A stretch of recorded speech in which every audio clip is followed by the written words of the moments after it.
Olá, meus amigos, tudo bem? Hoje eu quero falar sobre as pesquisas eleitorais. Se elas de fato medem o que dizem que estão medindo, se elas são precisas, se há fraude, levantar hipóteses e até ter aqui alguma ajuda de vocês para tentar levantar mais hipóteses acerca de um fenômeno que parece recorrente. O que me chamou a atenção foi um artigo que eu vou colocar o link para vocês aí na descrição, é de Gustavo Castanhon. Ele é doutor em psicologia e professor na Universidade Federal Juiz de Fora. Nesse artigo, ele traz um fato que a gente já sabe, que é das últimas eleições, a pesquisa de boca de urna teve um resultado que foi além da margem de erro. Foi um resultado acima da margem de erro, foi muito surpreendente, de acordo com as pesquisas de boca de urna. E que fique claro, como é que é uma pesquisa de boca de urna?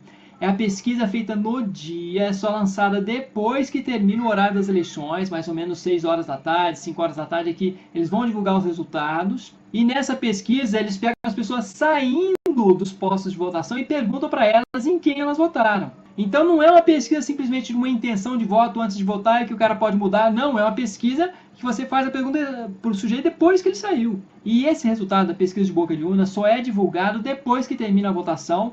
Creio eu que existe alguma lei para não influenciar a intenção de voto de quem está nesse dia, no dia da votação, assistindo televisão, ouvindo rádio ou acesso a algum meio aí de imprensa, meio de divulgação em massa. Eu vou ler alguns trechos do texto do Castanhon para ficar um pouco mais claro, tá? Em 2010, ele afirma que ele previu que o segundo turno traria, como era tradicional desde 98, um resultado negativo para o PT, no limite da margem de erro, e positivo para o PSDB no mesmo limite, ou seja, 2%. Foi o que aconteceu. Desta vez, no entanto, ele disse que errou, porque ele previu esse limite, mas o que aconteceu foi algo selvagem. O resultado de Aécio foi muito além da margem de erro do Ibope, foi 3,5% além do previsto, e Dilma foi 2,5% aquém do previsto. E por que ele está colocando dessa maneira? Ele está colocando porque ele está falando de uma pesquisa que tem uma confiabilidade de 99% e margem de erro de 2%. Então, o que uma pesquisa assim significa? Significa que o estado real das opiniões tem 99% de chance de estar no intervalo entre 2 a mais, 2 a menos do que a previsão. Ou seja, Aécio tinha 99% de chances de estar entre 28% e 32% dos votos. E o resultado foi 33,5%. As chances dele ter mais que 32% eram de 0,5%. 0,5% de chance de ter mais de 32%. E ele teve 33,5%, 1 a 5 além da margem de erro.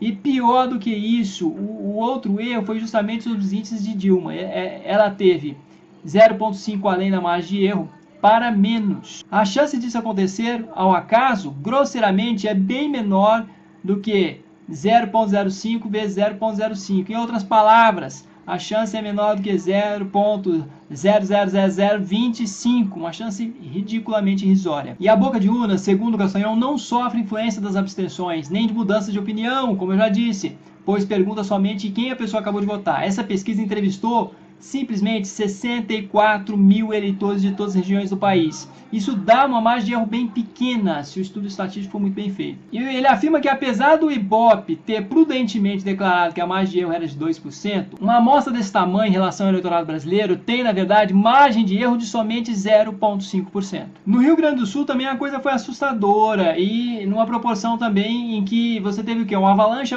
absurda de 44,4% dos votos em Sartori, no Rio Grande do Sul, que foi o resultado previsto na boca de urna, que era só de 29. Então o cara saltou de 29 para 40,4. E aí ele é bem claro, a boca de urna com 99% de confiabilidade, dava Genro 35, Sartori 29. A probabilidade disso ocorrer seria muitíssimo pequena. A probabilidade agora do segundo turno para a eleição presidencial, segundo ele, foi de 0,0025%.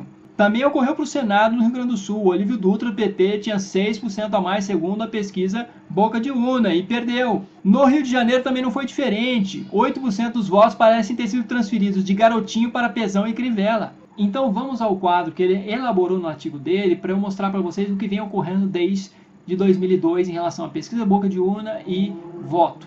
Vamos aqui para a tabela que ele fez, que é muito interessante. Nós temos aqui, no caso agora, Ibope, boca de urna, nessa coluna, TSE nessa coluna, presidente 2014, temos aqui Dilma 44, 41,5, Aécio 30, 33,5, 2010 segundo turno 58, 56, 42, 44, tudo acima da margem de erro, que ele está falando que segundo o tamanho da amostra seria aí 0,5% e não 2%, que é o que o Instituto acaba divulgando para poder se proteger.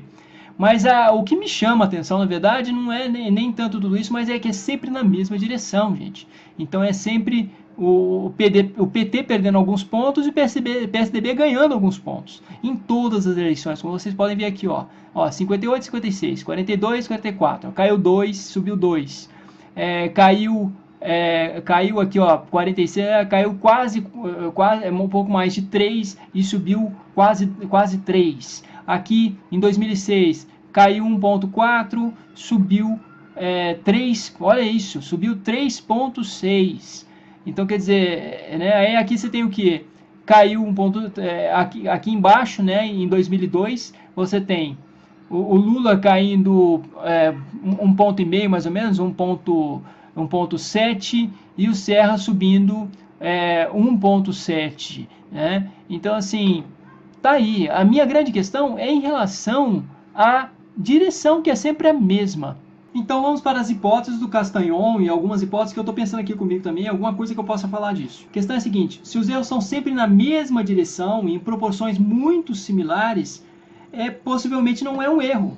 Possivelmente isso é um movimento provocado, não existe erro aí. O erro teria que ser mais bem distribuído. A possibilidade estatística dos erros serem sempre na mesma direção é muito pequena, é irrisória. Então a possibilidade maior é o que? É de fraude em alguma coisa, ou na pesquisa de boca de urna, ou na apuração das eleições, na apuração das urnas eletrônicas. A maior possibilidade é de fraude mesmo, mas a fraude por parte do Instituto seria de uma burrice muito grande, porque a eleição já acabou, não tem mais a quem influenciar, o resultado está sendo divulgado depois que a eleição acabou. A hipótese dele é de que existe fraude em relação às urnas eletrônicas, que ele diz que não é tão seguro, que o modelo argentino que é o modelo mais seguro, que permite recontagem, a impressão de voto, coisa assim.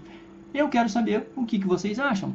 É isso, meus amigos, por hoje é só. Me digam aí quais são as suas hipóteses, o que vocês estão pensando sobre isso. Vamos pensar, vamos tentar entender melhor o que está acontecendo. Obrigado, se você gostou, clique em gostei. Se não se inscreveu, se inscreva no canal. Até a próxima.